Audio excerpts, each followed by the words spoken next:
Hello student, welcome to my another video. तो इस video में स्टार्ट कर रहे हैं हम क्वेश्चन नंबर 30 पार्ट 6 के बारे में बात करेंगे। ठीक है, सो स्टार्ट कर लेते हैं। अभी यहाँ पे क्या देखा तुम्हें, ए की वैल्यू दे रखा है, डी का वैल्यू दे रखा है, एस एन की वैल्यू दे रखा है। तो पूछ रहा है एन निकालो और ए एन निकालो। कैसे निकालेंगे वो देख लो। सॉल्यूशन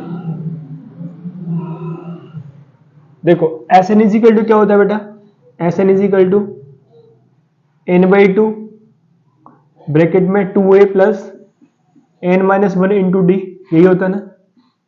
ठीक है, अब एस एन दे रखा है मेरे को कितना 90, मैंने 90 लिख लिया, is equal to n by two bracket में 2 इंटू ए की वैल्यू कितनी रखी है 2, 2 लिख लिया, प्लस एन माइनस 1 डी की वैल्यू कितनी रखी 8, 8 लिख लिया। ठीक है, 2 का मैंने क्रॉस मल्टीप्लाई किया तो यहाँ कितना हो गया 180 is equal to n bracket में 2 2 से कितना हो गया 4।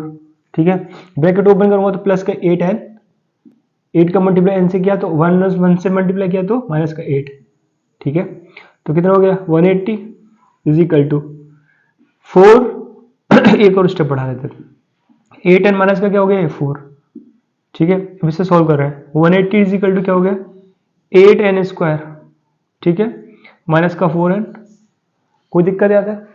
अभी यहाँ पे देखो सभी वैल्यू देखो 4 से डिवाइड हो जाएंगी, तो मैं 4 कॉमन लूंगा सभी से। इधर से कैसे लिख सकता हूं मैं 180 को 4 इंटू 45, इधर मैंने 4 कॉमन लिया तो इधर क्या बचा 2n स्क्वायर माइनस के n, तो ये 4 से 4 कट गया, तो कितना बचा यहाँ पे 45 is equal to 2n square minus का n। ठीक है, तो इसे कैसे लिख सकता हूं मैं अब 2n स्क्वायर माइनस के n माइनस के 45 इज इक्वल टू 0। ये क्या बन गई क्वाड्रेटिक इक्वेशन बन गई है ना। अब क्वाड्रेटिक इक्वेशन को क्या करेंगे सॉल्व कर लेंगे।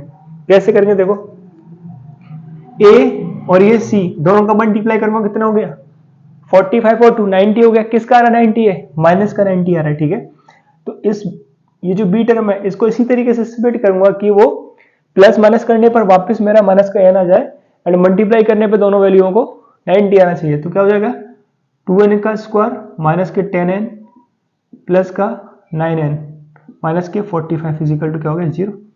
ठीक है, तो 2n कॉमन लिया मैंने यहाँ से, क्या बचा यहाँ पे n माइनस के क्या बचा यहाँ पे 5, यहाँ क्या कॉमन लिया मैंने 9, क्या बचा n माइनस के 5 इजिकल टू 0। तो 2n प्लस के 9 और n माइनस का क्या है 5 इजिकल टू 0। तो n इजिकल टू क्या हो गया, एक तो 5 आ रहा और एक n इजिकल टू माइनस के 9/2 आ गए।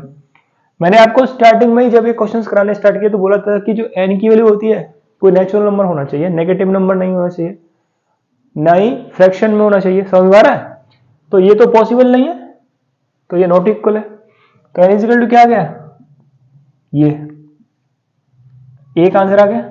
अब फिर क्या बोल रहा है वो an निकालो। ठीक है, तो an क्या हो जाएगा, an इजिकल टू क्या है a plus n minus 1 into d. समझ आ रहा है। अच्छा, अभी मेरे को क्या है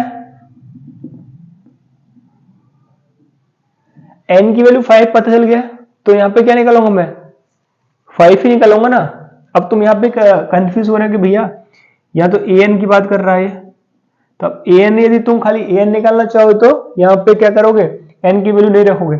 समझ रहे, क्योंकि वो सिर्फ an पूछ रहा है, ये चीज ध्यान रखना है। यहाँ पे यहाँ 5 मत पुट करना क्योंकि वो सिर्फ an पूछ रहा है।